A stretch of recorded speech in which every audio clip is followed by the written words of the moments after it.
할렐루야. 네. 지난주에는 저희가 교회에서 모이지 않았습니다.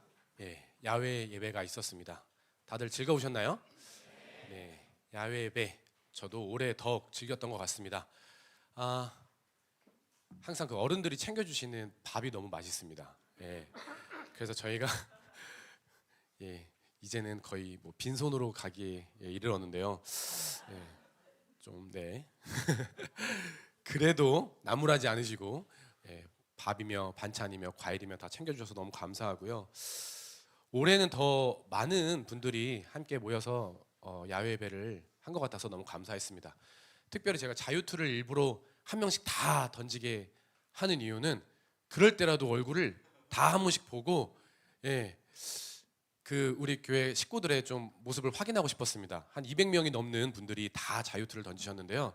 어쩜 그렇게 던지는 포즈도 가지각색이고 색깔도 다르고 모습도 다른지 세상은 다르니까 다툽니다. 근데 교회는 다르니까 그게 너무 사랑스럽고 하나가 될 수 있습니다. 믿으십니까?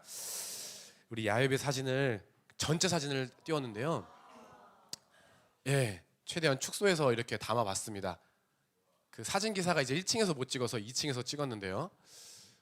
우리 하나교회 가족들입니다. 이렇게 많은 가족들을 왜 하나님이 이곳에 모여서 함께 예배드리도록 허락하셨을까요? 물론 한 영혼이 구원받고 침례받고 천국 시민으로 살아가는 것, 그것이 가장 중요한 이유고, 또 그러나 그 이후의 삶도 중요하잖아요. 우리가 이렇게 모여 있는 이유는 이렇게 서로 한번 사랑해보라고 주신 소중한 영혼들인 줄 믿습니다. 천국의 관계를 한번 실습해보는 거죠. 사랑은 인간들이 할 수 있는 존재론적인 특권이자 예수님의 명령입니다. 말씀을 한번 읽어보겠습니다. 시작. 서로 사랑하여라. 내가 너희를 사랑한 것 같이 너희도 서로 사랑하여라. 사랑하여라 라고 나왔으니까 사랑은 명령입니다. 해도 그만 안 해도 그만이 아니라 우리 믿는 제자들은 사랑하기에 노력하고 몸부림쳐야 하는 것입니다. 그래서 지지난주에 장 목사님께서 사랑이 우리 안에 부활되어야 된다라고 하면서 사랑의 실체에 대해서 예수님이 우리를 사랑한 것 같이라고 했으니까 예수님의 사랑을 알아야 한다면서 4가지로 정리해 주셨는데 기억하시나요? 첫 번째, 사랑은 뭐다? 이야, 역시 일부 예배 어른들 최고입니다. 사랑은 희생이다. 그리고 두 번째는 사랑은 용서다. 와, 세 번째, 사랑은 책임이다. 네 번째, 사랑은 어머님 감사합니다. 이 사랑이 막 한 주 동안 2주 동안 부활하면서 이게 다 실천이 잘 되고 적용이 잘 되던가요? 설교는 들었지만 사실 쉽지는 않습니다. 그리고 마지막에 임성 교사님께서 이렇게 랩법을 해주실 때 이 4가지 중에 하나가만 되면 다른 건 따라온다, 근간이다라고 말한 건 몇 번째? 사랑은 뭐다? 이 가정의 달 마지막 주입니다. 저도 말씀을 묵상하면서 특별히 임성 교사님의 그 마지막 랩법 때문에 제가 성령님께 컨펌을 얻었는데요. 오늘 저는 용서에 관한 메시지를 나누고자 합니다. 그래서 오늘의 제목은 용서의 능력입니다. 교회를 많이 다니신 분들은 이제 용서에 관한 메시지를 많이 들었을 텐데요. 저는 제 수준에 할 수 있는 용서에 관한 메시지를 하고자 합니다. 제가 말씀을 보면서 깨달은 것들, 그리고 제가 경험했던 것들, 어떤 뭐 손양원 목사님의 급의 용서나 코리텐붐급의 용서는 제가 예화로 들 수가 없습니다. 제가 그 정도 사람이 아니기 때문에. 그러나 성령님께서 저와 교제할 때 말씀 가운데 용서의 비밀이 있다, 이것을 여러분들과 함께 나누고자 합니다. 오늘 성령님께서 우리에게 용서에 관해 말씀해 주실 때에 우리도 모르게 묶여있는 족쇄가 끊겨지고 그래서 위로부터 오는 기쁨이 부어지는 시간 되기를 예수님의 이름으로 축복합니다. 간단합니다. 첫 번째는 용서하지 않았을 때의 우리의 삶, 두 번째는 용서했을 때의 우리의 삶, 세 번째는 그 용서를 가능하게 하는 비밀. 그래서 용서하지 않는 삶, 용서하는 삶, 그다음에 용서가 가능하게 하는 비밀, 이 3가지의 대지로 나눠서 여러분들과 말씀을 함께 나누고자 합니다. 첫 번째, 용서하지 않는 감옥이라고 표현한 데는 또 말씀에서 찾아보았겠죠. 마태복음 18장 21절 22절로 시작합니다. 제가 한 절, 여러분들이 한 절 읽겠습니다. 그때 베드로가 예수께 다가와서 말하였다. 주님, 내 형제가 나에게 자꾸 죄를 지으면 내가 몇 번이나 용서하여 주어야 합니까? 7번까지 하여야 합니까? 예수께서 대답하셨다. 7번만 아니라 70번을 7번이라도 해야 한다. 예, 어느 날 우리의 열정 많은 베드로가 이런 질문을 했습니다. 주님, 형제가 자꾸 나한테 잘못하는데 걔 몇 번 용서해 줘야 돼요? 7번 용서해 주면 됩니까? 왜 이런 질문을 왜 했을까요? 예. 7이라는 숫자는 또 이스라엘에서 완전수잖아요. 굉장히 큰 숫자를 얘기한 거예요. 베드로는 이 정도 용서할 수 있다고 생각했을까요? 안 했을까요? 제가 아는 베드로의 기질이라면은 아마 누군가 자신을 괴롭혔는데 아마 그 12제자 그룹 중에 있었을지도 몰라요. 근데 자꾸 괴롭혀. 근데 한 번 눈 감아줬어. 2번 용서해줬어. 근데 한 3번, 4번까지는 했던 것 같아요. 근데 자기가 보기에 몇 번까지 가능할 것 같냐면 7번까지는 가능할 것 같아요. 이거는 대단한 거예요. 자신의 의지로, 자신의 어떤 감정으로, 자신이 쥐어짜내서 할 수 있는 용서의 숫자가 7이라는 숫자를 생각해낸 거예요. 대단한 겁니다. 유대인들이 읽는 탈무드에도 동일인을 3번까지만 용서하라고 나와 있어요. 그러니까 베드로가 그런 질문했을 때 다른 제자들의 반응을 한번 상상해 보십시오.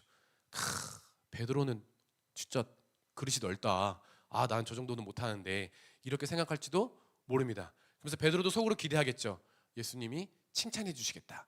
왜냐하면 이 마태복음 18장 21절 이상은 다 한 영혼을 소중하게 생각하라는 메시지거든요. 그러니까 이렇게 영혼을 귀하게 대하는 베드로는 아마 칭찬받을 것이라고 생각했는지도 모릅니다. 누군가를 7번 용서하는 건 여러분들 쉬울까요? 어려울까요? 여러분 7번 똑같은 말하는 것도 어렵습니다. 제가 요즘에 육아를 하고 있지만 제가 제 입에서 저도 모르게 가장 많이 하는 말은 이거 아빠가 아까 얘기했잖아. 안 된다고 했잖아. 정수기 버튼 계속 누른 다음에 계속 기다려요. 물 떨어지는 게 너무 재밌어서 폭포 갔나 봐요. 근데 소담아 이거 계속 누르지 말라고 했잖아. 몇 번째야. 보일러 계속 눌렀다 껐다 눌렀다 켰다 껐다 하지 말라 그랬잖아. 전기세 계속 나와. 그래서 제 입에서 가장 많이 하는 말은 내가 얘기했잖아. 이거 7번 말하는 것도 어렵습니다. 근데 베드로는 7번까지 용서해 줘야 됩니까 예수님? 하고 뭔가 칭찬을 기대했을지도 몰라요. 그런데 예수님의 대답이 굉장히 충격적입니다. 뭐라고 말씀하셨죠? 7번만이 아니라 몇 번? 70번을 7번씩이면 70 곱하기 7은 490번. 와, 490번까지 용서해야 된다라고 얘기한 거예요. 7이라는 건 완전수라고 했기 때문에 공 하나 붙여서 7 곱하기 70 이래서 490을 말한 거기 때문에 이건 사실 그 물리적인 숫자를 포커스하면은 본 뜻을 놓치기가 쉽습니다. 그러니까 예수님 말하는 뭐냐면 용서에 한도를 두지 말라는 거예요. 용서에 끝을 두지 말라는 거예요. 그때 당시에 또 제자들의 표정을 한번 상상해 보겠습니다. 베드로가 칭찬받을 줄 알았는데 예수님이 더한 얘기를 합니다. 490번을 용서해 주어라. 제자들이 너무 충격받았을 것 같아요. 베드로도 지금 이게 무슨 소리야 했을 것 같아요. 그때 당시 그 비유를 들었던 제자들이나 지금 오늘 이 용서에 관한 메시지를 듣는 저와 여러분들이나 한 가지 공통된 감정 하나가 떠올릴 수 있는데요. 그건 바로 불편함입니다. 용서하라는 메시지는 우리 안에 불편함이라는 감정을 먼저 끌어올리게 합니다. 왜냐하면 정말 나를 괴롭히는 그 사람이 떠오르고 내가 많이 용납해줬던 그 기억이 떠오르고 그런데도 그 사람이 변하지 않는 것이 떠오르기 때문입니다. 단 몇 초 만에. 그러면서 좀 바로 받아들이기는 어려운 그 불편함 앞에서 예수님이 오늘의 메인 본문인 한 가지 비유를 말씀하시는데요. 그게 바로 10,000달란트 빚진 자의 비유입니다. 23절 역시 읽겠습니다. 그러므로 하늘나라는 마치 자기 종들과 셈을 가리려고 하는 어떤 왕과 같다. 왕이 셈을 가리기 시작하니 10,000달란트 빚진 자 중 하나가 왕 앞에 끌려왔다. 그런데 그는 빚을 갚을 돈이 없으므로 주인은 그 종에게 자신과 그 아내와 자녀들과 그 밖에 그가 가진 것을 모두 팔아서 갚으라고 명령하였다. 그랬더니 종이 그 앞에 무릎을 꿇고 참아 주십시오. 다 갚겠습니다 하고 애원하였다. 주인은 그 종을 가엾게 여겨서 그를 놓아주고 빚을 없애 주었다. 참 훈훈한 스토리죠. 한 종이요 왕한테 가서요 돈 좀 빌려주세요 했는데 얼마를 빌렸냐면 10,000달란트를 빌렸습니다. 10,000달란트 별로 감흥이 없으시죠? 우리 달란트 시장 때 막 종이로 뿌려주는 게 달란트니까 이 달란트의 우리 생각 속에 가치가 많이 지금 하락되어 있습니다. 근데요 1달란트는 6,000데나리온입니다. 아직도 감동이 없으시죠? 자, 열심히 찾아보니까 1데나리온은 노동자 한 명이 하루에 일할 때 받는 품삯이에요. 그럼 요즘 한 6시간 일하면 열심히 일해서 7만 원 받는다고 생각할 때 6천일 동안 하루도 안 쉬고 그럼 16년이거든요. 7만 원 계속 16년 동안 받으면 약 4억 정도가 나옵니다. 이게 1달란트의 가치예요. 우리 애들이 1달란트로 떡볶이 사 먹는 그 1달란트가 사실은 4억입니다. 근데 오늘 종이 왕에게 몇 달란트를 빚졌냐면은 10,000달란트니까 4억이 아니라 얼마? 4조. 여러분, 그 한 시민이 대통령 청와대에 가가지고 저기 돈 좀 빌려주세요. 얼마? 4조. 이게 지금 예초에 허무맹랑한 스토리로 이 비유가 시작하는 거예요. 이 종이 도대체 뭐 하는 데 썼길래 왕한테 가가지고 4조를 빌렸을까? 그런데 더 충격적인 거는 맨 처음에는 너 이거 다 팔아서 갚어. 이게 4조가 어떤 돈인데 이거 국고야. 야 4천만 원도 아니고 4조야. 이랬다가 이 종이 한 게 하나밖에 없어요. 봐주세요 하고 애원했습니다. 근데 이 왕이 그래. 그래서 가엾게 여겨서 그를 놓아주고 빚을 없애주었대요.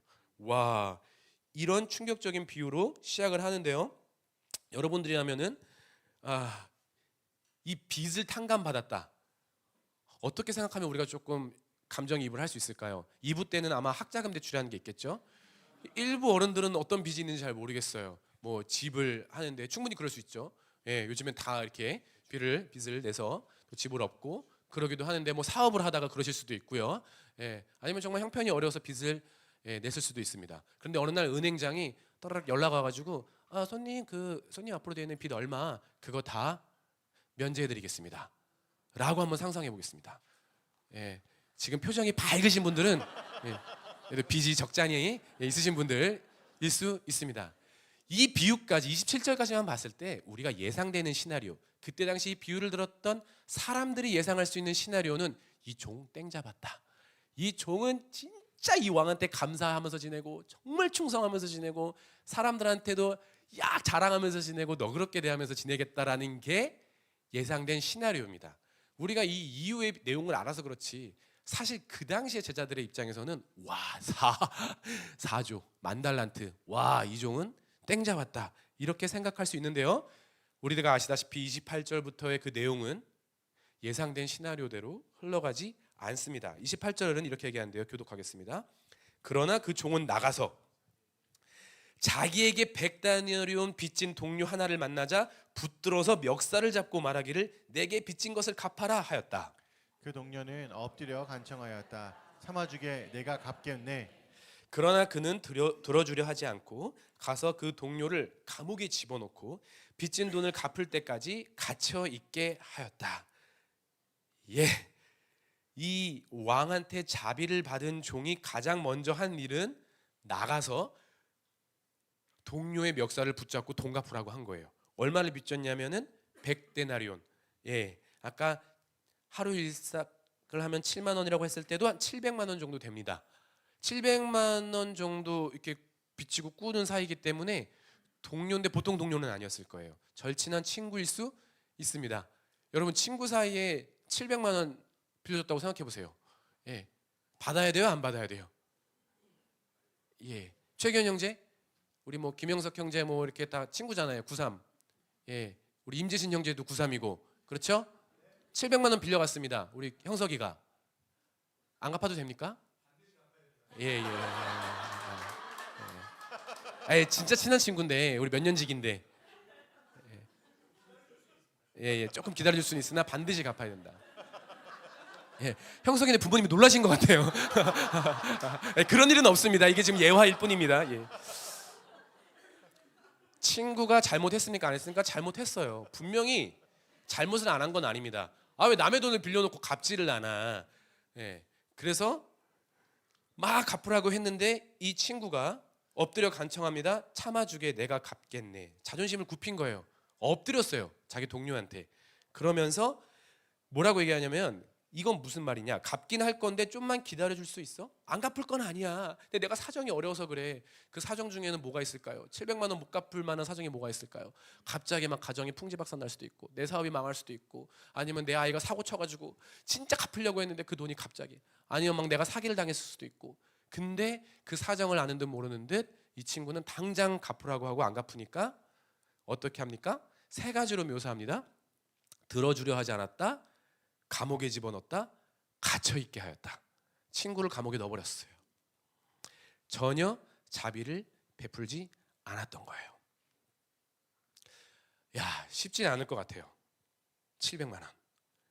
여러분들이라면 어떻게 하시겠습니까? 그런데 이 종은 어쨌거나 이 친구를 감옥에 넣는 것으로 결정했습니다. 이 종의 행동이 여러분 마음에 드시나요? 네. 설득력이 있나요? 이 앞의 내용을 안 들었을 때는 뭐 그도 그럴 수 있는 법적 이야기인 것 같은데 앞의 내용을 우리가 듣고 보니까 이 종이 조금 인색하다는 생각 들지 않으십니까? 이 종은 그러거나 말거나 내가 1만 달란트를 면제된 거지 내 수중에 돈이 생긴 건 아니기 때문에 내 주머니에 있는 그 돈을 확보하기 위해서 친구를 찾아갔고 자신이 어떤 경험을 했는지를 잊어버리고 친구를 감옥에 넣었습니다. 그랬더니 원하던 결과를 얻었을까요? 못 얻었을까요? 그 결과는 뭘까요? 그 뒤에 후반부에 어떤 내용이 나오냐면 이제 다른 종들이 이 종의 행태를 보고 그 왕에게 일러버렸어요. 31절입니다. 다른 종들이 이 광경을 보고 매우 딱하게 여겨서 가서 주인에게 그 일을 다 일렀다. 그러자 주인이 그 종을 불러다가 놓고 말하였다. 이 악한 종아, 내가 애원하기에 나는 너에게 그 빚을 다 없애주었다. 내가 너를 불쌍히 여긴 것처럼 너도 네 동료를 불쌍히 여겼어야 할 것이 아니냐? 노하여 그를 형무소 관리에게 넘겨주고 빚진 것을 다 갚을 때까지 가두어 두게 하였다. 같이 읽겠습니다. 너희가 각각 진심으로 자기 형제 자매를 용서해 주지 않으면 나의 하늘 아버지께서도 너희에게 그와 같이 하실 것이다. 이 사실을 주인이 알게 되었어요. 그래서 이 주인이 어떻게 했냐면 32절을 보니까 이렇게 하지 않았다는 거예요. 야야야, 그 만달란트 내가 그 까줬던 종일로 와봐. 무슨 사정이 있길래 그렇게 또 친구를 감옥에 넣었어? 어떤 사정이 있었던 거야? 하고 들어주지 않았어요. 아, 700만 원이 없었어?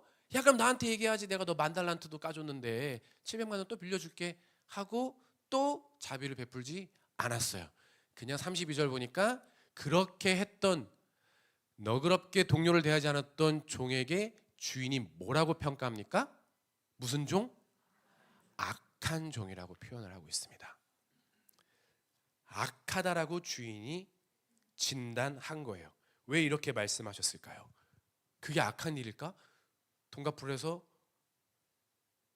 돈 받으려고 했는데 못 받아가지고 감옥에 넣는 게 악한 걸까요? 왜 이렇게 말씀하실까요? 그 이유는 바로 33절에 있는데요. 이 종이 놓치고 있는 것이 있어서 악하다고 했어요. 그건 바로 뭐냐면은 33절이죠. 내가 너를 불쌍히 여긴 것을 놓쳤다는 거예요. 주인이 종을 불쌍히 여긴 것을 이 종이 놓쳤기 때문에 그걸 성경은 악이라고 표현하고 있습니다.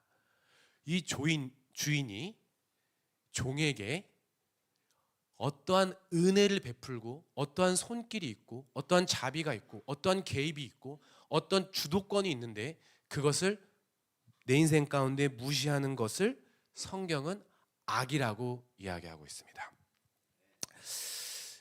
그 악한 종의 최후의 결과가 뭡니까? 애누리 없이 34절에 그럼 너도 가라. 감옥에 갇힌 거예요. 아주 단순한 결과를 맞이했습니다. 감옥에 갇혔습니다. 그리고 그 감옥에 갇히면 뭐 이런 거 있잖아요. 족쇄 같은 걸 이렇게 차고 있는 이런 이미지를 한번 상상해 봤으면 좋겠습니다. 이게 용서에 관한 예수님의 비유입니다. 여러분 어떠십니까? 사실 이 비유는 굉장히 쉽습니다. 왕은 누굴 얘기하는 거죠? 우리 하나님을 얘기하고 종은 누굴 얘기하죠? 이 약한 종은 예수님을 따라다니는 지금 제자들한테 한 얘기이기 때문에 제자들 곧 우리라고 할 수 있습니다. 동료는 누구를 얘기하죠? 우리가 만나는 모든 이웃일 수 있어요. 그것이 가족 구성원이 될 수도 있고 교인이 될 수도 있고 뭐 우리의 오이코스에서 만나는 우리의 이웃이 될 수 있습니다. 그렇기 때문에 이 비유를 한 문장으로 요약한다면 하나님의 은혜로 사는 우리가 우리의 이웃을 용서하지 않고 너그러이 대하지 않는다면 어디를 간다? 감옥에 간다는 거예요. 성경은 그런 인생을 보고 감옥에 갇힌 인생이라고 표현하고 있습니다. 여러분들 동의하시나요? 제가 이 메시지를 참 준비하게 된 어떤 계기가 참 마음 가운데 좀 슬픔이 있는 거예요. 뭐냐면 정말 사랑하는 사람들 안에서 뭐 저의 가족사도 있는데요. 그 어렸을 때 어떤 원한이나 이런 오해나 갈등이 있으면은 몇십 년씩 이렇게 등을 지고 사는 모습들이 참 마음이 아프고, 뭐 단순한 문제는 아니겠죠. 어떤 섞이고 섞인 문제가 있겠지만 참 그것이 풀리지 않았을 때 그것을 바라보는 좀 서글픔이 있습니다. 그러면 용서를 못 받는 자나 용서를 하지 못하는 자나 둘 다 감옥에 있는 것 같은 그런 정말 그 생각이 들더라고요. 우리의 주위에 그런 모습들이 많지 않습니까? 특별히 이 비유에서는 돈 문제로 이렇게 갈등이 생긴 건데 주로 사람과 사람이 언제 이렇게 원한이 생기죠? 생각보다 우리들의 말 때문에 생기는 일이 굉장히 많습니다. 상처 주는 말, 자존심을 상하게 하는 말, 별것도 아닌데 그 나의 어떤 그 약점을 건드리는 말, 어떤 누명, 어떤 모함, 그러한 말들이 사람을 죽이기도 합니다. 그래서 가족끼리 막 갈라지는 경우도 굉장히 많아요. 그래서 저도 이렇게 대학부 사역을 많이 하다 보면은 이 청년들 안에서도 우리는 그 큰아빠네랑은 안 본 지 꽤 됐어. 우리 그 뭐 이모네랑은 안 본 지 꽤 됐어. 이런 가정들이 생각보다 많아요. 저희 집안도 한 케이스가 있어요. 예. 몇십 년씩 안 봅니다. 근데 비극인 거는 뭐냐면 할아버지 할머니가 돌아가실 때, 장례식 때, 그래도 부모님 돌아가실 때는 좀 오셨으면 좋은데 그 용서하지 못하는 형제 자매가 있다는 이유만으로 장례식에 오지 않을 때 이게 생각보다 너무 저에겐 충격인 거예요. 근데 이게 믿는 사람들 안에서 일어난 일이라면 저는 더 충격인 거예요. 이게 생각보다 쉽지 않은 정말 족쇄가 있다. 정말 감옥에 사는 그런 인생이 있다라는 것을 저는 보게 되었습니다. 특별히 이것은 한 가정의 이야기를 넘어 이 사회 전체를 봤을 때도 우리 사회는 용서하지 않는 사회예요. 굉장히 날이 서 있는 사회예요. 화가 나 있습니다. 분노에 차 있습니다. 용서보다는 복수가 편합니다. 뉴스를 보면은 사랑해서 만났다면서 사랑하는 여인들끼리 다투는 걸 보면서 아주 크고 심각하게 가족들끼리 명절에 만나서 그렇게 비극이 일어났다는 걸 보면서 용서하지 못하는 그 인생이 뭘까 이렇게 생각을 합니다. 젊은이들끼리는 무슨 얘기를 하냐면 이렇게 복수가 커지잖아요. 옛날에 저 어렸을 때 이런 그 소동요 같은 게 있는데 요즘 애들은 모르더라고요. 한 대 때려 왜 때려 이거 아세요? 와, 여기도 절반만 아시는 거죠. 제가 이렇게 누나를 한 대 때리면은 누나가 꼭 이 노래를 부르면서 저 두 대를 때렸거든요. 한 대 때려 왜 때려, 두 대 때려 왜 때려. 그럼 저는 두 대 때려 왜 때려, 세 대 때려, 그렇게 밤새도록 때리는 거예요. 우리는 그 본성입니다. 용서보다는 복수가 쉬운 거예요. 그래서 우리는 멸망전이라고 불러요. 누구 하나 죽을 때까지 보복한다. 무언가 윤리적이고 도덕적인 잘못이 있다고 하면은 우리 사회는 사실은 그 사람을 쉽게 내버려 두지는 않습니다. 옛날보다도 이 시대가 더 어떤 도덕성에 민감합니다. 그 사람이 유명 인사다, 많이 이렇게 인기를 이제 구가하고 있었다. 그런데 어떤 한 잘못이 터졌다. 그러면 그 잘못에 터진 그 사람에 대한 다른 잘못들이 이제 유튜브 쇼츠로 계속 나옵니다. 그래서 저희들의 표현으로 따지면 그 사람이 떡상할 때가 있었고 그 사람이 나락 갈 때가 있다 이렇게 얘기를 해요. 그러니까 유명 인사들이 나락을 가는 일들이 많아요. 이건 당연한 겁니다. 그 사람이 학교 폭력을 했기 때문에, 그 사람이 젊었을 때 잘못을 했기 때문에 그런 대가를 치르게 하시는 것도 저는 하나님이라고 믿습니다. 하나님은 정직한 사람에게 그에 맞는 보응을 해주시기 때문입니다. 그러나 오늘 이 비유에서 저희가 좀 포커스를 맞추길 원하는 건 뭐냐면 이 결들이 있다는 거예요. 이 사회 전반에 흐르는 결, 우리 이 세상에 흐르는 결이 있는데 그것은 용서가 사라진, 자비가 사라진, 너그럽게 다하는 게 사라진, 나의 기준으로 너무 쉽게 판단하고 너무 쉽게 정죄하는 것이 너무나도 당연한 이 세상의 결 속에 우리가 살아가고 있다는 것을 발견하게 되었습니다. 저는 결코 가해자들을 두둔하거나 그 용서하지 못하는 그 삶의 케이스를 쉽게 재단하려고 이 얘기를 나누는 것이 아닙니다. 그러나 왜 용서가 어려울까? 그거는 사단이 좋아하는 일이에요. 악한 영이 좋아하는 일이기 때문에 더 어렵게 만들어요. 발작 버튼이라고 하는데요. 어렸을 때 그 나의 트라우마를 자극하는 그 무엇을 계속 장치를 내 안에 넣어놓고 그것을 계속 누르는 거예요. 사단이. 야, 저 사람 한번 얼굴 봐봐. 그때 3년 전에 10년 전에 너한테 그 말했던 사람 탁 하면 그 사람의 지금 모습이 어떨지라도 그 10년 전의 모습으로 그 사람을 바로 보게 합니다. 그래서 처음에는 그렇게까지 안 미웠는데 점점 커지다 보니까 그 분노의 씨앗이 엄청난 바위가 돼서 나를 짓누르고 있다는 거죠. 실제로 부당한 일을 안 당했다는 얘기가 아닙니다. 다만 그 생각에 집착하고 몰두하면 내가 잘못한 부분은 가려지고 상대방이 잘못한 부분만 계속 묵상이 되는 거죠. 그래서 분노의 게이지가 올라갑니다. 이런 함정에 빠지기가 굉장히 쉽죠. 분노가 깊어지면 실제로 몸도 아파요. 누군가를 미워하다 보면 화병이라고 하나요? 이게 옛날에 우리 어르신들, 특별히 우리 어머님들의 그 화병, 속병, 그냥 감정을 갖는데 몸이 아프시다고 하더라고요. 다 망가지는 거예요. 정상적인 생활이 불가능합니다. 그렇습니다. 용서하지 않는 삶의 소결론은 뭐냐면, 이 비유의 소결론은 뭐냐면, 용서하지 않으면 그 사람을 감옥에 보내는 것이기도 하지만 나도 감옥에 간다는 거예요. 얼마 전에 제 초등학교 동창들이 단체 카톡방을 열었어요. 이제 함께 졸업한 친구들이겠죠. 근데 제가 초등학교를 졸업하고 나서 한 번도 보지 않았습니다. 저는 좀 그렇게 살았던 것 같아요. 왜 그런지 모르겠지만 중학교 졸업하면 중학교 친구들 안 보고, 왜냐면 고등학교 친구들이 있으니까. 고등학교 친구들 보면은 이제 대학교, 그래서 동창회 가시는 분들 되게 신기한 것 같아요. 뭐 초등학교, 뭐 국민학교 동창들 보러 간다. 근데 전 그런 거 모르고 살다가 제가 인천에 한 초등학교를 나왔는데, 아마 형석이 부모님은 아시겠지만 마곡 초등학교를 나왔는데, 거기에 이 동창생들이 카톡방을 열었어요. 야, 우리 뭐 몇십 년 만에 한번 뭉치자. 근데 반가운 얼굴들이 다 있는 거예요, 그 카톡방에. 그래서 보는 재미가 있더라고요. 예. 남자애들은 다 알아보겠더라고요. 똑같아. 예. 그쵸? 한 25년 전이랑 똑같아. 자매님들은 잘 못 알아보겠더라고요. 이름이 걘데 걘가? 잘 모르겠어. 근데 그 중에 어떤 한 프사를 봤냐면, 제가 초등학교 때 저를 거의 4년 동안 괴롭혔던 친구가 있었어요. 와, 그 친구 이름을 딱 세 글자를 봤는데 그때 어떻게 맞았던 기억이 다 떠오르는 거예요. 와, 근데 프사를 봤는데 골프채인데 되게 멋진 필드에서 멋진 브랜드의 옷을 입고 탁 스윙을 하는 게 프사였어요.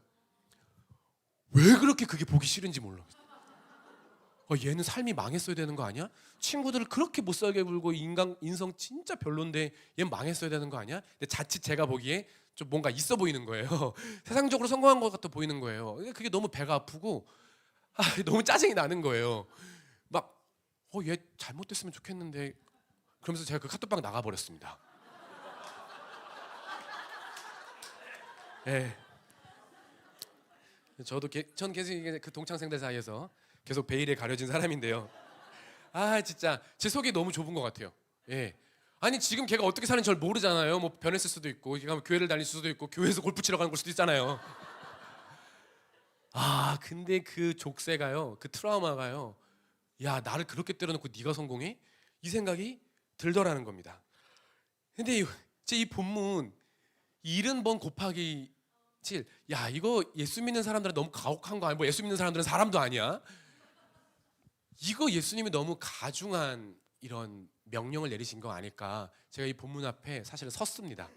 뚫어지게 봤습니다. 이게 가능한 일일까요? 그래서 일단 말씀해 달라고 했습니다. 용서를 안 할 만한 이유는 이렇게 많은데, 용서를 해야 된다면 해야 될 이유를 알려주세요. 내가 누군가를 용서하는, 우리 사회가 용서했을 때 뭔가 더 나은 거라는, 그 용서했을 때 유익이 있어야 될 거 아니에요? 그래서 두 번째는 주님의 명령에 따라 용서했을 때에 일어나는 일입니다. 용서의 능력. 제가 세 가지로 한번 말씀해서 정리를 해봤는데요. 첫 번째는 우리가 용서하고 살면 하나님의 용서를 받는다는 거예요. 여러분 잘 들어보세요. 말씀입니다. 이 비유의 말씀 끝에 있는 말씀 구절이었어요. 다시 한번 읽어보겠습니다. 시작. 너희가 각각 진심으로 자기 형제 자매를 용서해 주지 않으면 나의 하늘 아버지께서도 너희에게 그와 같이 하실 것이다. 자, 어떤 이렇게 조건절 같은 게 있어요. 수학적으로 내가 형제자매를 용서해 주지 않으면 나의 하늘아버지께서도 나를 용서해 주지 않는다. 이 말씀 구절도 좀 불편하죠? 여러분들 그러면은 뭐 행위구원인가요? 내가 뭔가를 해야지 용서해주고 뭔가 안 하면 용서 안 해주고 그거 아니라고 배웠잖아요. 예. 예수 그리스도의 십자가의 보혈의 능력은 놀라운 능력이 있어서 우리의 어떠함과 상관없이 단번에 희생제사를 통해 우리를 죄를 사해 주신다고 하셨는데 이미 우리를 용서해 주셨다고 했는데 갑자기 제자들에게 이 조건절이 뭘까요? 제가 이것을 묵상해 보았습니다. 실제 문자 그대로의 말씀일까? 문자 그대로일까? 진짜 누군가를 용서해 주지 않으면 사실은 걔는 변화가 없으니까 용서받지 않은 삶이었다는 걸까? 뭐 그렇게도 한번 묵상을 해봤는데 이렇게 좀 성령님께서 이런 감동을 주시는 것 같더라고요. 제가 제 형제 자매를 용서하지 않고 분노하고 미워하고 누군가를 계속 정죄하고 그 사람의 잘못만 계속 보고 막 잠도 못 자고 막 밥도 못 먹고 몸도 아프고 그런 인생을 사는 그 내 영혼은 하나님의 그 풍성한 자비와 화목과 은혜와 사랑을 누리고 살 수 없다라는 거예요. 내가 누군가를 용서하지 않으면 하나님의 용서가 내 안에 현실화되지 않는다는 거죠. 내가 누군가를 용서하지 않으면 그 하나님의 크신 화목, 자비, 사랑, 은혜 그것이 내 안에 누려지지 않는다라는 감동이 들었습니다. 쉽게 말해서 남 계속 미워하다가 예배당 와서 기도가 되겠냐 그 뜻으로 저는 읽혀지더라고요. 하나님의 기도의 통로가 교제의 통로가 막히는 거죠. 그러면 마태복음 6장 14절은 뭐라고 얘기합니까? 조건절인데 그 역도 되는 거죠. 너희가 남의 잘못을 용서해 주면 너희 하늘 아버지께서도 너희를 용서해 줄 것이다. 무슨 말이냐? 용서하고 너그럽게 대하고 포용하고 자비를 베푸는 그 영혼은 하나님의 용서함을 누리며 살 수 있다라는 거예요. 내가 왜 이렇게 사람들을 대하고 있지? 나 이분 때문에 그런 거지. 다시 그분께 나아가고 그분은 말씀해 준다는 거야. 야, 너 진짜 걔 용서하기, 진짜 걔 참기. 걔가 심한 말 했을 때 한번 인내하기 어려웠겠다. 그러니까 넌 내 아들인 거야. 마태복음 5장 9절이죠. 화평케 하는 자는 내 아들이라 일컬음을 받는다고 하잖아요. 그러니까 이 내가 현실에서 내가 사람들과의 관계를 맺는 이 삶의 결정이 하늘의 결정과 맞닿아 있다는 거예요. 너무 이게 풍성해진다는 거예요. 그렇게 말씀이 읽히니까 그럼 내가 내 하나님을 더 교제하기 위해서라도 이 용서는 하는 것이 낫다, 안 하는 것이 낫다. 하는 것이 낫다라는 거예요. 생각만 해봐도. 두 번째, 그럼 어떤 일이 벌어지냐? 자유가 임한다는 거예요. 우리가 잘 아는 말씀인데 한번 읽어볼까요? 요한복음 8장 31절인데요. 예수께서 자기를 믿은 유대 사람에게 말씀하셨다. 너희가 나의 말에 머물러 있으면 너희는 참으로 나의 제자들이다. 그리고 너희는 진리를 알게 될 것이며 진리가 너희를 자유롭게 할 것이다. 예, 예수님이 하시는 말씀은 다 진리입니다.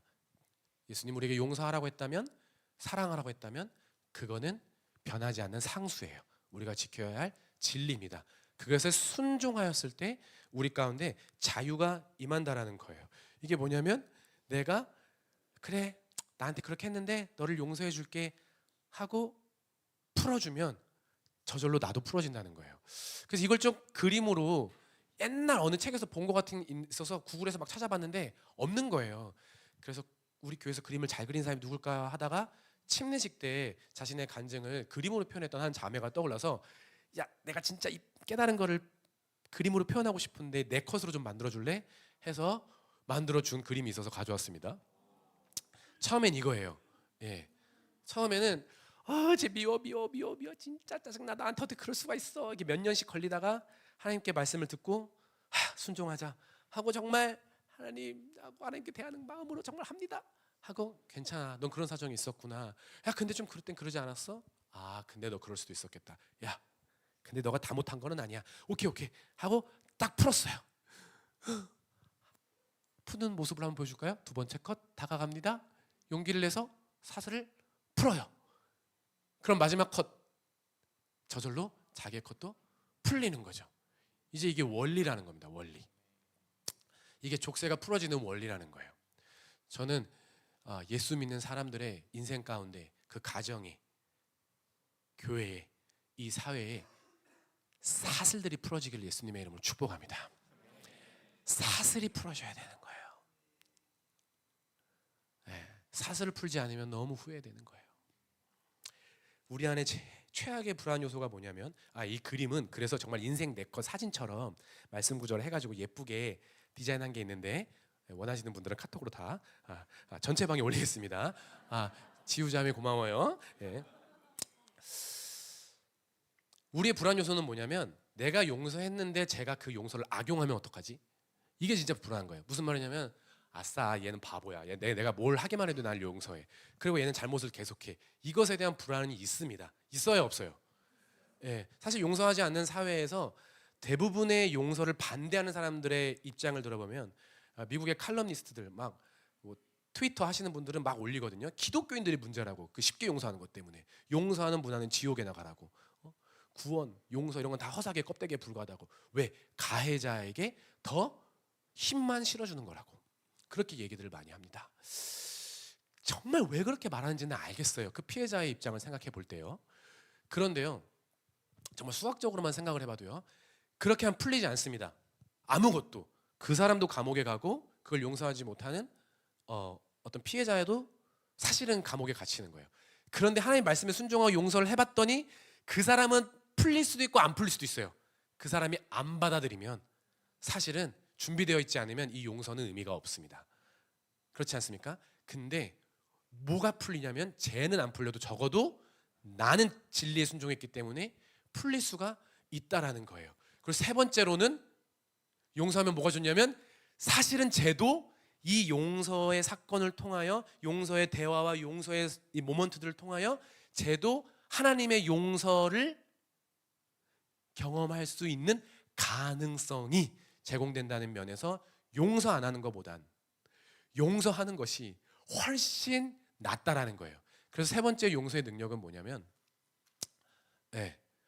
그 원수는 그리고 또 하나님이 갚아주시는 거예요. 그 앞에 말씀, 그렇죠? 원수는 하나님이 갚아주시는 거예요. 걔가 계속 반복적으로 잘못하는 건요, 사실은 이때 풀면 제가 쟤한테 유리하거든요. 요럴 때. 근데 요때 안 듣고 그렇구나, 넌 악용하는구나, 난 진심으로 했다, 하나님 앞에서 순종하듯이. 근데 쟤는 계속 그러는 거는 그때 걔가 변했으면 참 좋았을 텐데 그 기회를 놓치면 그다음부터는 하나님이 지웅아, 예를 들면 지웅아 넌 순종했어, 됐어, 얜 내가 알아서 할게. 이게 더 무서운 거예요. 그래서 원수를 내가 안 갚고 하나님이 갚게 하신다는 말보다 무서운 말은 없는 거예요. 그러니까 우리는 자유할 수 있다라는 거예요. 여기서 포인트는 뭐냐면은 자유함입니다. 자유함. 우리가 묶여 있다는 거예요. 그리고 세 번째는 아까 얘기했듯이 변화의 가능성을 제공한다는 거예요. 우리 선교사님께서 얼마 전에 우리에게 선포하셨던 메시지인데요. 요한일서 4장 18절 말씀 한번 읽겠습니다. 시작. 사랑에는 두려움이 없습니다. 완전한 사랑은 두려움을 내쫓습니다. 두려움은 징벌과 관련이 있습니다. 두려워하는 사람은 아직 사랑을 완성하지 못한 사람입니다. 그러니까 모든 가해자들의 특징은 뭔지 알아요? 여러분 뭐 오은영 박사 요즘 막 유명하잖아요. 그런 예능 프로그램 되게 핫하잖아요. 근데 오은영 박사 진단이 항상 한결같은 거 아세요? 걔가 그러는 이유는 어머님 때문이세요. 근데 어머님이 그러시는 이유는 할머니 때문이에요. 그러니까 할머님이 그랬던 이유는 증조 할머니 때문입니다. 되게 간단한데 맞는 솔루션이에요. 그 세상적으로는 사실 맞습니다. 사랑받지 못해서 생긴 일인 거예요. 온전한 사랑을 경험해보지 못한 사람은 두렵기 때문에 표독스러워지고, 두렵기 때문에 옹졸해지고, 두렵기 때문에 인색해지고, 두렵기 때문에 악용하는 거예요. 사실은 불쌍한 자들이라는 거예요. 온전한 사랑만이, 그리스도의 사랑만이 우리를 그 두려움에서 내어 쫓는 거거든요. 그 사랑을 받은 우리는 그 사랑을 흘려보낼 준비가 되어 있습니까? 제가 간단한 좀 제 삶의 예화를 좀 들어보고자 합니다. 이 예화를 들까 말까 좀 고민을 했어요. 왜냐하면 저희 아버지와 관련된 일이기 때문에 우리 가정사가 나와야 되잖아요. 엄마랑 누나가 오면 좀 민망할 수도 있겠다. 근데 엄마랑 누나가 오늘 예배 안 왔어요. 참 슬픕니다. 그래서 저는 힘을 얻어서 이 예화를 하려고 합니다. 돌아가신 아버지가 귀를 좀 간지러울 수도 있는데요. 저희 아버지는 모르겠습니다. 그 시대의 어느 한국 아버지처럼 가부장적이셨습니다. 그리고 평소에 뭐 그렇게까지는 좀 무뚝뚝하고 냉담하다라고 생각됐는데 이렇게 약주를 하고 오시면은 예, 벌써부터 공감되시죠? 약주를 하고 오시면은 왜 가만히 있는 냄비는 왜 던지시는지, 야구 선수도 아니신데, 예, 냄비도 던지고 뭐 화도 내시고 했던 말도 반복하시고, 그 어린 시절에 그게 너무 저한테는 상처고 힘들었어요. 그리고 또 엄마랑 누나 2명이었기 때문에 어렸을 때 제가 어떤 생각을 했냐면 꼭 힘을 키워서 저 사람을 방어해야지, 이런 생각을 좀 했던 것 같습니다. 근데 저 어렸을 때만 좀 그러면 좋은데, 제가 커서도 아버지가 레파토리가 있어요. 그냥 술 드시면 어떻게 나한테 그럴 수가 있어, 니네가 나를 무시했어, 뭐 어쩌고저쩌고 하면서 이렇게 술 드시면서 이렇게 또 냄비랑 컵을 막 찾으시는 그런 그 레파토리가 있으세요. 근데 제가 20대 중반이었는데 이제 이 교회를 나와서 제가 예수님을 믿고 하나님이 세상을 사랑하사 독생자 예수를 보내셨으니 그 말씀을 막 암송할 때였어요. 이제 초신자죠. 신앙이 좀 어린 축에 속합니다. 근데 어느 날 막 이제 그 공부를 하고 있는데 방에서 또 아빠가 거실에서 막 소리 지르고 엄마랑 누나가 그만하라고 막 이런 게 들려가지고, 제 안에 뭐가 있냐면 옛날이랑 다른 게 힘이 생긴 거예요. 20대 초중반이면 얼마나 힘이 세겠습니까? 제가 지금은 별 근력도 없고 뭐 골밀도 이런 거 조사하면 이제 거의 뭐 60대가 나오는데요. 그때는 제가 뭐 군대 그 장교로 전역했기 때문에 힘도 셌습니다. 그래서 정말 그냥 단순하게 진짜 아빠한테 내 힘을 보여주고 싶다는 생각을 하게 됐어요. 그래서 거실로 뛰쳐나가서 뭔가 할 줄 알았는데 제가 용기가 안 생기는 거예요. 얼굴을 보니까 이게 트라우마가 무서워요. 그래서 소리만 질렀습니다. 이놈의 집구사 하고 너무 무서워서 밖으로 뛰쳐나갔어요. 집 밖으로. 그리고 놀이터에서 막 숨어 있다가 내가 지금 잘한 건가? 내가 어떡하지? 했는데 그래도 이제 용기를 내서 다시 집이 어떻게 됐는지 확인하려고 집에 돌아갔는데, 엄마가 이제 집 밖에 나와 있는 거예요. 집에 들어가면 안 된다, 안 된다. 그래서 왜 난리가 났다. 니네 아빠가 너 들어오기만 하면 너 죽인댄다. 그때부터 식은땀이 삐질삐질. 하지만 질러놓은 게 있으니까, 그래 엄마 오늘이 날이야, 나와. 이래가지고 제가 이제 방을 들어갔습니다. 집을 들어가고 엄마랑 누나가 막 이제 큰일 날까봐 말리기 시작한 거죠. 이제 아빠랑 제가 대치였습니다. 내 아버지한테 이렇게 싫은 소리를 들은 적은 있지만 맞은 적은 그때가 처음이었어요. 야, 아빠가 그때 60대였나? 되게 아파요. 저희 아버지 보신 분들은 알겠지만 손가락이 그 반지 치수를 재면은 17호가 남자 성인 정상이거든요. 28호세요. 예, 그러니까 주먹이 되게 크세요. 그래서 맞으면은 제가 턱이 괜히 이렇게 발달된 게 아닙니다. 이렇게 맞아가지고 너무 아픈 거예요. 막 돌아가고 막. 근데 아픈 척을 할 수가 없어요. 왜냐면 오늘이 날이니까. 그래서 맞으면서 제가 그 어렸을 때부터 꿈꿔왔던 그거 뭡니까? 한 대 때려야겠다. 저도 주먹을 쥐었습니다. 나도 주먹이 있다. 진짜. 그래서 있는 힘껏 뒤로 밀친 다음에 가는데, 하나님이 세상을 이처럼 사랑하사 독생자 예수를 떠오르는 거예요. 지금에서 해석하면 성령님인 것 같아요. 어떤 강한 음성 같은 게 탁 때리냐면은 안아줘. 그래서 저는 이게 항상 청소년이나 우리 어린아이들한테 간증한 적이 있는데, 무기 빠로 변하는 기적. 그때 빠로 안 변했으면 선생님 큰일 날 뻔했어. 무기 빠로 변하는 기적. 이렇게 하는데 제가 손가락을 핀 거죠. 어머니 누나 이제 스트리밍으로 보면 이제 그날이 기억날 텐데, 딱 하고 아버지의 목덜미를 안았습니다. 근데 아버지가 이제 당황스러우니까 이제 운동선수들이 이제 안으면 여기 때리잖아요. 너무 아파. 손가락 너무 커. 너무 아파. 근데 저도 모르게 제가 뭐라고 얘기했냐면, 아빠 그만하세요. 이건 아빠의 진짜 모습이 아니에요. 아빠 사랑받고 싶잖아요. 아빠 사랑해요. 예수님이 아빠를 사랑하신대요. 자, 그냥 일상의 어떤 평범한 일어날 수 있는 그 상황에 제가 신촌에서 배웠던 그 언어를 해버린 거예요. 일상에 하늘의 언어가 온 거예요. 제가 한 게 아니고 성령께서. 그러니까 엄마랑 누나가 이제 너무 놀래가지고 뭐 하는 거냐고. 큰 누나가 이제 저를 이렇게 막 손가락질하기 시작했습니다. 미친놈아, 지금 네가 저 사람한테 할 소리야? 이러면서 누나가 막 나가기 시작했고. 근데 이제 그 시간이 제 기록으로 한 10분 정도 있다가 방에 들어갔습니다. 이제 방에 들어가서 자는 거죠. 근데 무서워요. 왜냐면 그때 내가 이놈의 집 구성만 하지 않았으면 이 분위기 그렇게까지는 안 갔을 텐데, 막 이러면서 자고 있는데 아, 이 문이 열려요. 방문이. 예, 저희 방문을 아빠가 이렇게 들어온 지가 별로 없는데 방문을 열더니 술이 좀 깨졌나 봐. 그래서 약통을 하나 들고 오더라고요. 약통을. 그래서 이제 후시딘 연고를 발라주는 거죠. 그래서 뭐라고 했는지가 평생 못 잊을 것 같아요. 아이씨, 내가 사랑하는 우리 아들을 왜 때렸냐? 그러면서 제 약을 발라주시더라고요. 아이씨, 내가 너를 왜 때렸냐? 충청도 분이니까 약간 충청도 사투리가 있어요. 이게 다 뭐예요 이게? 근데 그때 잠에서 깼는데 안 깬 척했어요. 아빠가 민망할까봐.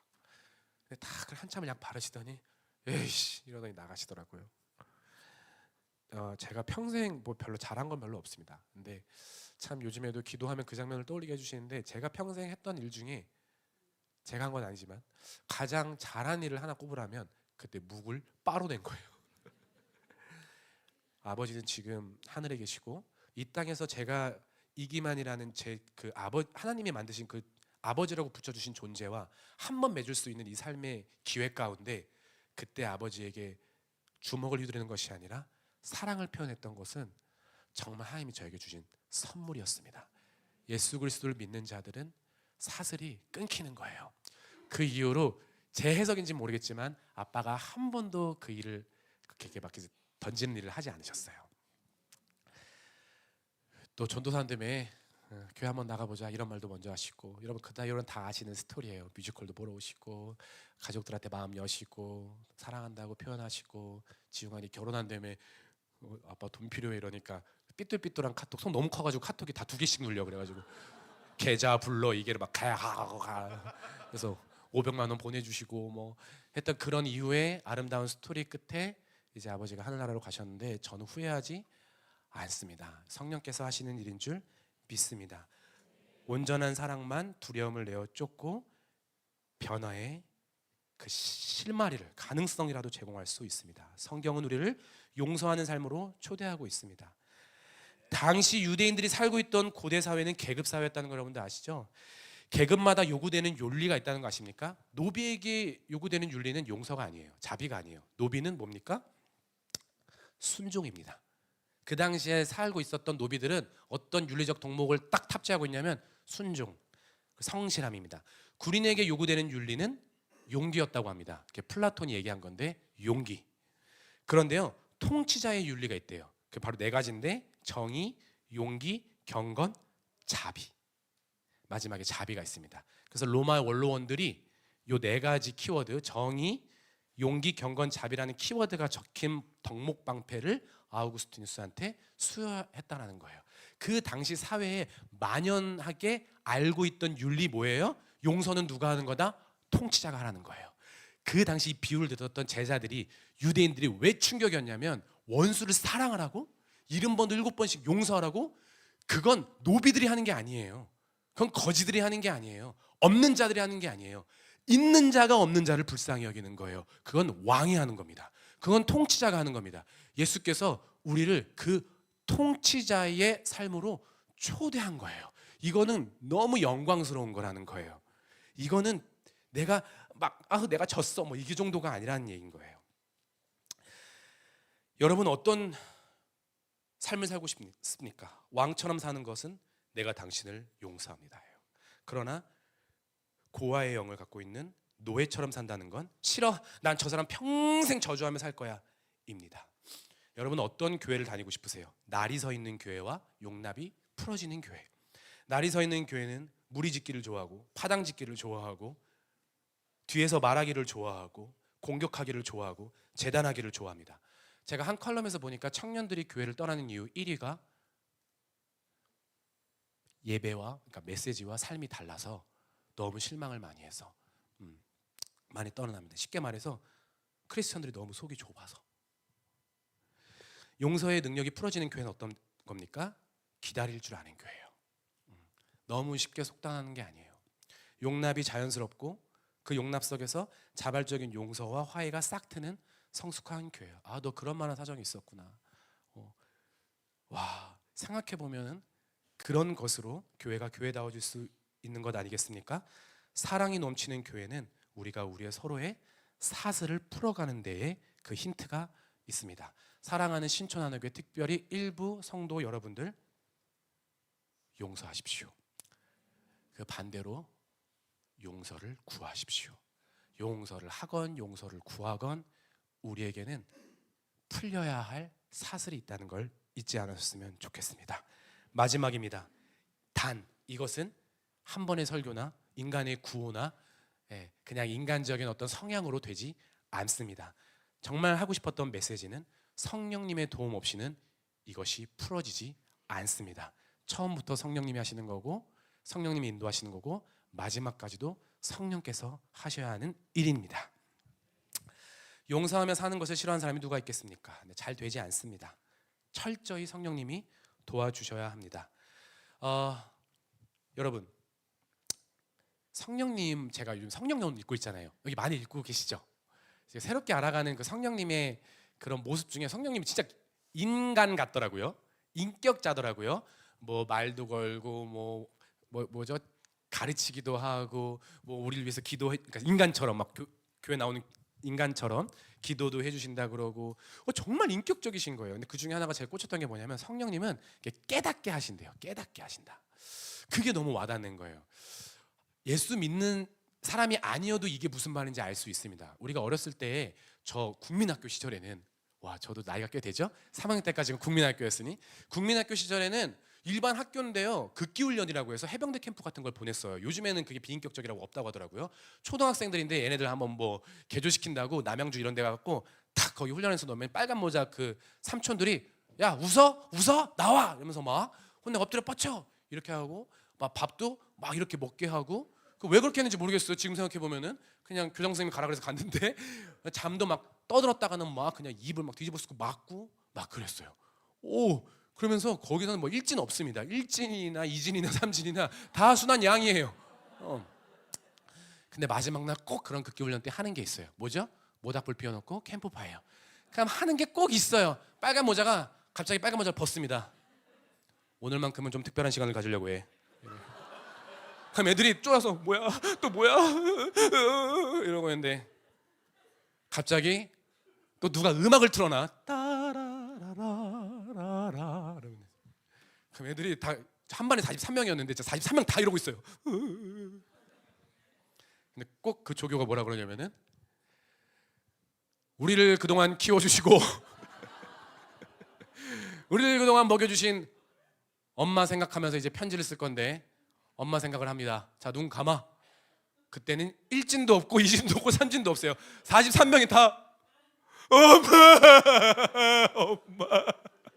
엄마 다 울어요. 엄마 내가 잘못했어. 엄마 내가 그러지 말걸. 엄마 나 진짜 가면은 이불 잘 갤 거고 손 잘 씻을 거고 구몬 풀어놓을 거고 엄마. 편진이 형이 죄다 그거야. 그렇게 하라고 하지 않았어. 근데 뭔가 온 거야. 뭔가 깨달아진 거야. 하물며 예수님을 모르는 인간도 깨달음이 오면 바뀐다는 거예요. 성령께서는 뭘 좋아하시냐면 깨닫게 하시는 걸 좋아하는 거예요. 지식으로 바뀌지 않습니다. 설교로 바뀌지 않습니다. 성령께서 오셔야 바뀌는 겁니다. 그래서 제가 올해 초 뽑았던 말씀이 보혜사 요한복음 16장인데요. 내가 떠나가는 게 유익이야. 내가 가는 것보다 예수님 너무 그런 분이 어디 있어. 날 영원히 떠나지 않고 나만 사랑하신다면서 유일하게 나보다 얘가 더 좋아라고 말한 분이 얘밖에 없어요. 이분밖에 없어요. 성령께서 오시면 그게 더 유익하니 그가 내가 너에게 한 모든 말을 기억나게 하리라. 성령께서 깨닫게 하시면 변하는 거예요. 뭘 깨달아야 되냐면 오늘의 비유에서는 아까 놓쳤던 거, 아까 한 종이 놓쳤던 거 뭡니까? 마태복음 18장 33절 다시 한번 읽겠습니다. 이걸 깨달아야 되는 거예요. 다시 한번 시작. 너도 내 동료를 불쌍히 여겼어야 할 것이 아니냐. 내가 다른 사람을 용서할 수 있는 힘은 어디서 나올까요? 요즘 MZ 사이에서 불교가 굉장히 유행한다고 해요. 불교 불자가 아닌데 불교 체험을 하는 게 너무 좋대요. 왜냐하면 너무 각박한 사회인데 거기 가면은 그래도 스님처럼 옷도 입죠. 단일색으로 옷 걱정 안 해도 되죠. 야채 비빔밥 주죠. 고기 안 먹으니까 스트레스 안 쌓이죠. 새소리 물소리 들리죠. 그래서 한 2박 3일 그 체험하고 오면 너무 좋다는 거예요. 근데 불교 체험이 가져다 주지 못하는 거 하나, 산속에선 좋은데 산 밑에 내려오면 또 개를 만나야 돼. 그럼 또 올라가나? 그럼 이렇게 반복하나? 아이고 다리 아파라. 기독교는 최면이 아닙니다. 기독교는 정신수양이 아닙니다. 예수님은 살아있는 지금도 역사하시는 인격자세요. 그분이 나를 용서했다는 그 관계 때문에 내가 변하게 되는 거죠. 나를 불쌍히 여긴 그분 때문에, 그 힘 때문에 변할 수 있다는 거라고 말하는 것이 성경입니다.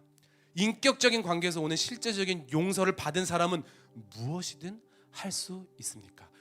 이종은 어떤 용서를 받았다고요? 1달란트도 아니고 10,000달란트. 여러분, 우리 교회 나오는 청년들이요, 제가 십수년을 사역해봐도요 다 공통된 현상이 있는데요. 처음엔 다 날 서 있어요. 그런데요, 교회 사랑을 받고 성경을 공부하고 성령님을 만나고 표정이 바뀌고 가치관이 바뀌어 결혼은 좋은 거구나, 그래서 애도 낳고 이러다 보면 꼭 공통적으로 하는 얘기가 있는데, 어렸을 때 그 감옥에서 나왔다. 무슨 말이야? 우리 부모님이 그런 분이 아니구나. 부모님에 대한 재해석이 다 일어나요. 누가 하신 거예요? 성령께서 깨닫게 하신 거예요. 왜? 제가 깨달은 건데요, 우리 아빠가 저보다 화를 덜 냈다. 아, 왜 이렇게 힘들어 육아하는 게. 그 아빠의 모습 닮지 말아야지. 아유, 10중 8구 아들은 그 아빠 모습 가게 되어 있어요. 두 번째, 사실 그 아빠만이라도 하세요. 그 아빠만큼이라도 하는 게 어려워요. 엄청 사랑했구나, 엄청 기대했기 때문에 그렇게 말씀하신 거였구나. 재해석이 일어나는 거는 성령께서 깨닫게 해주시는 거예요. 그게 우리의 본래의 모습이라는 거예요. 다시 한번 우리 마태복음 18장 24절에서 27절 볼까요? 얼마나 불쌍히 여겼습니까? 10,000달란트. 근데 말 한마디에 애원했던 그 한마디에 그래, 그거면 되지, 일로 와. 3가지로 가엾게 여겼고요, 그를 놓아주었고요, 빚을 없애주었어요. 누가 우리를 가엾게 여겨줍니까? 누가 우리를 한 번에 놓아줍니까? 누가 우리의 모든 빚을 다 없애줍니까? 누가 우리의 과거의 모든 얼룩과 죄와 허물과 그 더러운 것들을 안 보이는데 주홍빛 같다고 깨끗한데 누가 그렇게 해주십니까? 세상에 어떤 신이 자기의 목숨을 바쳐서 그걸 지워버립니까? 성령께서 오시면 우리의 죄가 깨달아지는 거예요. 죄에 대라 하면 너희가 나를 거부하며, 내가 얼마나 예수님을 거부하며 살았는가. 이건 10,000달란트짜리가 맞네. 주님이 말씀해 주시는 거예요. 말씀을 안 해주시진 않아요. 25절 4절 보세요. 10,000달란트를 네가 빚졌어는 얘기해 줘요. 용서는 진실을 말하는 데부터 시작돼요. 그러니까 나의 죄를 진단은 해주세요. 그거를 지옥의 심판으로 안 끌고 가실 뿐인 거지, 진단은 다 해주신다고요. 그러니까 뭐냐면 너무 사랑의 하나님이라고 우리의 죄가 하나도 기억 안 나게 해주실 거야는 아니에요. 오시면 기억납니다. 어느 날은 막 문득문득 내가 초등학교 4학년 때 누굴 때렸던 거 이런 거까지 기억나게 하시고, 어머니의 막 지갑에서 몰래 이렇게 2만 원 훔치고 모른 척했다는 거, 이런 거 다 기억나게 해줄 때도 있어요. 근데 그런 행위가 기억나게 하는 게 아니라 진짜 나는 와, 예수를 거부하며 사는구나. 하나님의 은혜 내가 받은 자비가 뭔데? 그걸 내 호흡? 그건 내가 숨 쉬는 거지, 내가 걸어다니는 거지, 내가 밥 먹는 거지. 모든 것이 하나님의 은혜라는 걸 다 놓치고 사는구나. 4조짜리 은혜를 경험하고 있으면서요, 성령님이 오시면 내가 어떤 놈이었는지 깨닫게 해주시고요, 예수 안 믿고 살면요, 저는 지금도 확신합니다. 넥타이 두루매고 병뚜껑 두뇌하고 영업하고 살았을 거예요. 고개를 끄덕이시는 분들은 뭐야? 네, 그럴 것 같아요. 10,000달란트의 은혜를 입었다는 건 10,000달란트 죄가 있었다는 거예요. 성령님께 나아가면 10,000달란트의 죄가 묵상이 되고요, 그래서 그 10,000달란트의 은혜가 묵상이 됩니다. 그의 구원을 보십시오. 와, 아까 마지막 찬양하는데 다시 한번 그 독생자 예수의 그 사랑이 얼마나 말도 안 되는 사랑인지 느껴지지 않았습니까? 저는 그럴 만한 사람이 아니었는데 10,000달란트 은혜를 받아서 구원받았고요, 풍성한 관계를 알게 되었고요, 미안하다고 고맙다고 말할 줄 아는 사람이 되었고요, 이 땅이 전부가 아니라 영혼을 바라보게 되었고요, 이제는 이 사회의 사람들을 바라보면서 누가 말만 번지르한지, 누가 정직한지, 옛날이었으면 뭔가 있어 보이는 사람을 선택했을지도 모르는 저의 값을 소중하게 생각하는 그 가치관이 이제는 진짜 그 내면의 가치를 볼 줄 아는 분별력이 생겼다는 것도 너무 감사하고요. 뭐가 사실이고 뭐가 진실인지 알게 된 것도 너무 감사하고요. 얼마나 많은 은혜를 받았는지 저는 이렇게 살 만한 사람은 아니었습니다. 주님이 저를 가볍게 여겨주셨고 놓아주셨고 빚을 없애주셨다는 거예요. 얼마 전에는 골방기도 하는데 계속 주님의 사랑에 대해서 알려주시는데 마태복음 27장 46절에 이거 기억하세요? 엘리 엘리 라마 사박다니. 한국말로 하면 뭐죠? 하나님 나의 하나님 어찌하여 나를 버리셨나이까. 근데요 이 말씀을 묵상하는데요 와 또 한 번 그 사랑이 다가오는 거예요. 왜냐하면 보통 우리 주영이도 다리 골절됐을 때 바로 뭐라 그랬냐면 내 다리 이랬어요. 자기 마음속에 있는 게 나와요. 내 다리, 일단 1차적으로는 내 다리, 마음속에 있는 건 자료 정리 학교 마쳐야 되는데. 자, 누군가가 이게 손에 못을 박습니다. 뭐라고 말해야 정상인가요? 내 손. 이게 제일 고통스러우니까 바로 나와야 되는 거예요. 발, 내 발. 왜 그렇게 하지 않으셨을까? 갑자기 묵상이 되는 거예요. 인간의 몸을 입고 오셨는데 손, 발을 못 박히고 찢기는데 나의 하나님, 나의 하나님. 그게 육체의 고통보다 더 고통스러웠던 거잖아요. 한 번도 떨어져 본 적이 없던, 그래서 삼위일체가 될 수밖에 없던 그 하나님과 분리되는 그 고통. 누굴 위해서? 날 위해서 그 고통을 겪었구나. 난 내 자녀가 하루만 잃어버려도 상상할 수 없게 패닉이 될 텐데. 그런 것들이 막 묵상이 되면서 정말 주님의 사랑은 어떤 걸까 묵상이 되었습니다. 또 한 번은 로마서 말씀을 묵상하는데 세 가지 표현으로 이루어지더라고요. 내가 연약할 때와 죄인 되었을 때와 원수 되었을 때 그리스도께서 우리를 위하여 죽으셨다. 똑같은 말인데 왜 세 번 반복했을까? 그리고 왜 점점점 강해질까? 하나님 답을 알려주세요. 근데 성령님이 저한테 이렇게 말하는 것 같았어요. 지용아, 네가 예수 믿고 살아온 길을 봐봐. 점점 가면 갈수록 제가 그 눈으로 보이는 죄를 옛날처럼 더 많이 지을까요? 덜 지을까요? 덜 지어요. 확실히 이제는 저기 인천에서 정말 술 고래였거든요. 하면서 막 애들이랑 막 쌍박질하고 그런 거 했거든요. 이제 그런 건 안 하는 거예요. 왜 애자는 죽어버린 거예요. 세자는 이제 잘하고 있는 거죠. 그런데 뭐가 갈수록 잘하냐면은 여러분 동의하시는지 모르겠지만 내가 죄를 많이 지었기 때문에 내가 죄인인 게 깊어진 게 아니고 주님 앞에 계속 날마다 살아가고 내가 생각하는 것과 내가 감정을 느끼는 것과 내가 어떤 사람을 대하는 것들을 계속 실시간으로 조명할 때 나는 정말 악하구나. 나는 정말 원수 같구나. 내가 주님을 못 박았구나라는 왜 죄의 이 감각이 더 깊어지죠? 그러니까 주님의 사랑이 더 깊어져요. 이것밖에는 저의 정체성을 잡을 게 없더라고요. 저는 무익한 종입니다. 어린이 전도사 할 때는 어린이 전도사여야지 라는 정체성을 입력하면요, 전 어린이 전도사처럼 해요. 체육대회 MC 해야지 그러면 체육대회 MC를 하는 거예요. 전 제가 저를 뭐로 컨셉을 잡느냐가 되게 중요하거든요. 근데요, 놀라운 사실은 어린이 전도사라는 컨셉을 잡으면 어린이 전도사의 일만 할 수 있어요.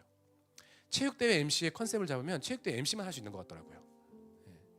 A존 사역자의 컨셉을 잡으면 A존 사역만 할 수 있습니다. 근데요, 나는 그냥 만달란트 빚진 무익한 종이라는 한 구원받은 인간, 이 은혜로 사는 무익한 종이라는 정체성을 붙잡으니까 나보다 다른 사람들이 다 낫더라고요. 다 귀하더라고요. 제가 제일 문제더라고요. 이러니까 어디에서나 섬길 수 있는 힘이 제 안에 생기더라고요. 내가 제일 말단인데 뭐 섬기는 건 당연하지. 용서에 확신이 있는 사람들은 그 기쁨이 흘러가게 되어 있습니다. 특별히 우리 가족한테도 흘러가게 되어 있습니다. 우리의 교회에 흘러가게 되어 있습니다. 임성교사님이 어느 날 설교하셨어요. 99마리의 양을 버려두고 한 마리의 양을 누가 갈 수 있냐면 그 한 마리의 양이 여본 사람만이 갈 수 있다. 되게 감동이 들었습니다. 잠언 28장 13절입니다. 읽어볼까요? 시작. 죄를 숨기는 사람은 잘 되지 못하지만 죄를 자백하고 그것을 끊어버리는 사람은 불쌍히 여김을 받는다. 불쌍히 여김을 받는 것이 최고예요. 우리 주님께. 자, 마지막 메시지는 중풍병자인데요. 여러분, 중풍병자의 친구들이 침상에 매달려가지고 했잖아요. 우리 이거 말씀 많이 들었잖아요. 근데 제가 성령님께 최근에 받은 감동은 아무리 생각해도 논리적으로는 이해가 안 가는 거예요. 그 정도로 고침받고 싶다는데 치유 그렇게 잘하시면 치유해 주지 왜 이렇게 말씀하셨을까? 읽어볼까요? 시작. 예수께서는 그들의 믿음을 보시고 중풍병자에게 이 사람은 왜 이렇게 말씀하셨을까요? 고쳐달라고 하면 좀 고쳐주지. 네. 주영이가 지금 너무 아픈데 다리 좀 고쳐주세요 하면 그 다리만 고쳐주시면 되잖아요.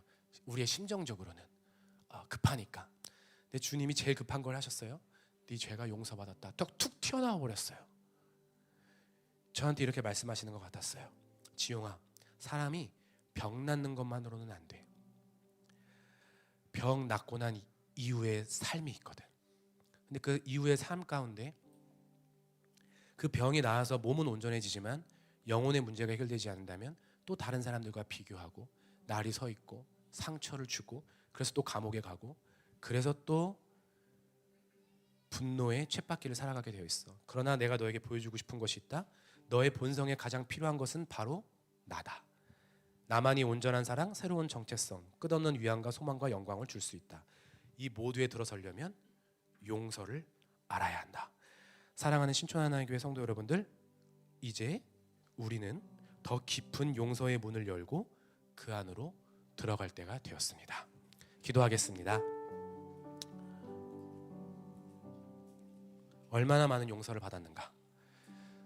예수 십자가의 보혈의 능력으로도 용서를 많이 받았고 우리 교회 와서도 사실은 우리 교회 리더들과 어른들의 얼마나 많은 인내를 받고 있었는가 날마다 경험됩니다. 하여튼 저한테는 그동안 살아온 십몇 년의 신앙생활보다 최근에 하나님과 교제한 이 인연이 너무나도 값집니다. 얼마나 제가 별로인가. 그러나 얼마나 많은 용납을 받고 있었는가. 영원히 잊지 않을 순간들입니다. 겸손해질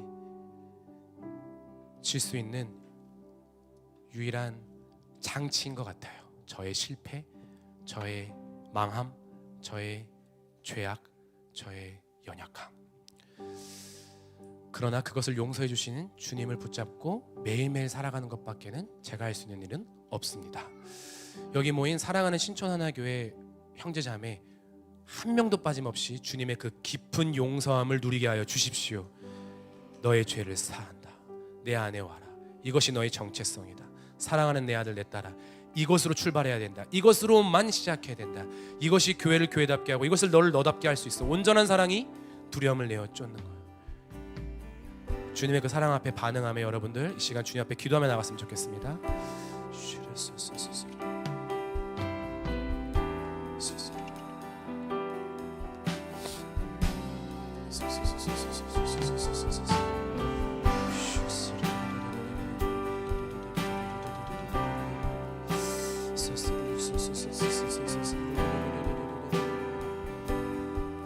주님 우리를 용서의 더 깊은 자리로 용서의 확신, 더 깊은 용서의 확신, 용서의 그 은혜 가운데로 임하게 해주십시오.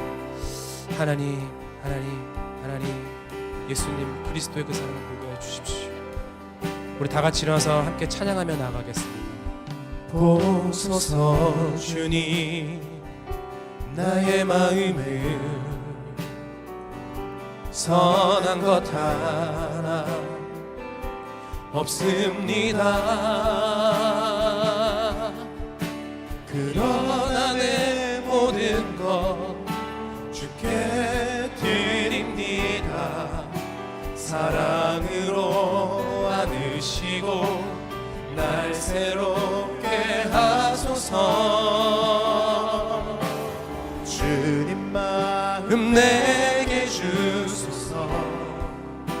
내 아버지 주님 마음 내게 주소서. 나를 향하신 주님의 뜻이 이루어지도록 주님 마음 내게. 우리 한 번 다시 찬양하겠습니다. 보소서 주님, 보소서 주님 나의 마음을 선한 것 하나 없습니다. 그러나 내 모든 것 주께 드립니다. 사랑으로 안으시고 날 새롭게 하소서. 주님 마음 내게 주소서. 내 아버지 주님 마음 내게 주소서. 나를 향하신 주님의 뜻이 이루어지도록 주님 마음 내게 주소서. 내게 사랑을 가르치소서. 내게 사랑을 가르치소서. 당신의 마음으로 용서하게 하소서. 주의 성령 내게 채우사 주의 길 가게 하소서. 주님 당신 마음 주소서. 주의 성령 내게 채우사 주의 길 가게 하소서. 주님 당신 마음 주님 마음 내게 주소서. 주님 마음 내게 주소서. 내 아버지 주님 마음 내게 주소서. 나를 향하신 주님의 뜻이 이루어지도록. 아멘. 우리 이 시간 한번 기도할 때에 주님의 마음을 닮아가는 교회 되게 하여 주십시오. 주님의 사랑이 풀어지는 교회 되게 하여 주십시오. 주여 이름 한번 부르고 기도합니다. 주여. 예, 하나님 주님의 사랑이 풀어지게 하여 주십시오. 주님의 마음이 풀어지게 하여 주십시오. 주님의 넉넉하신 그 온전하신 그리스도의 사랑이 풀어지게 하여 주십시오. 우리를 영원까지로 인도하시는 주님의 사랑을 하나님 우리가 닮아가게 하여 주십시오. 하나님 옆에 있는 사람과의 사슬이 끊기게 하여 주십시오. 용서하는 우리를 인도하게 하여 주십시오. 성령님 깨닫게 하여 주십시오. 성령 하나님 깨닫게 하여 주십시오. 주님 마음 내게 주소서. 내 아버지 주님 마음 내게 주소서.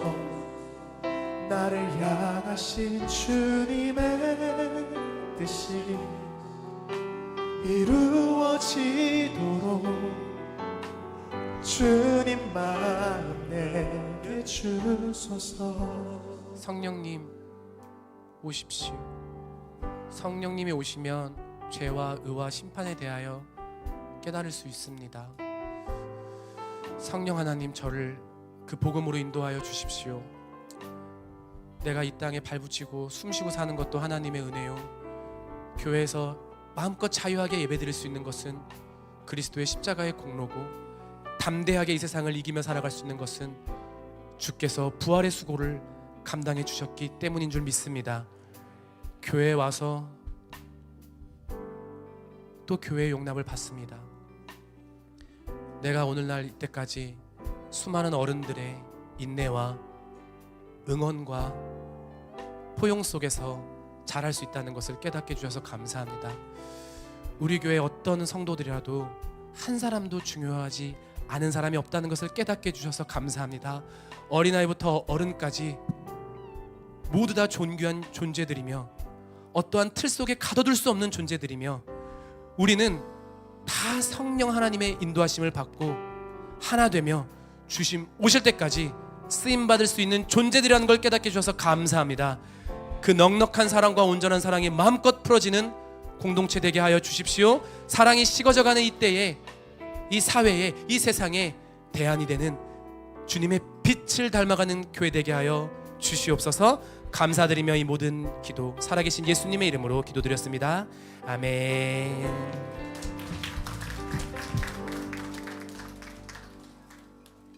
할렐루야 함께 찬양하시면서 주님께 헌금 드리시겠습니다.